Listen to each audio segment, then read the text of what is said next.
Connecting the second panel. Repeat the installation process as for the previous panel. 2 people tilt the panel away while securing it against slipping. The third person connects the conductors coming out of the panel to the optimizer conductors.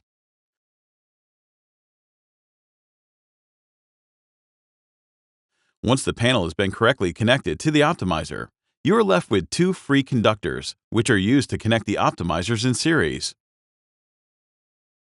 Connect the conductors between the optimizers.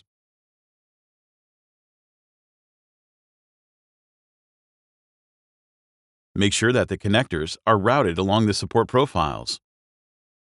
In addition, use clips to connect the conductors to the support profiles. In this way, you'll prevent the conductors from adhering to the roof membrane. Remember to connect the panel to the optimizer first and then to interconnect the optimizers.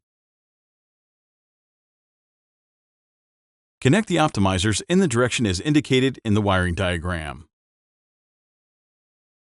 Once the conductors have been connected, proceed with the final positioning of the panel.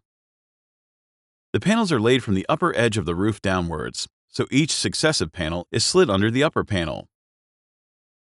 Push the panel into the gap, and the EPDM gasket with which you tape the edge will provide the joint. The final step is to install the main pressure strips. Fasten them in a temporary manner, using 2 or 3 screws for every strip.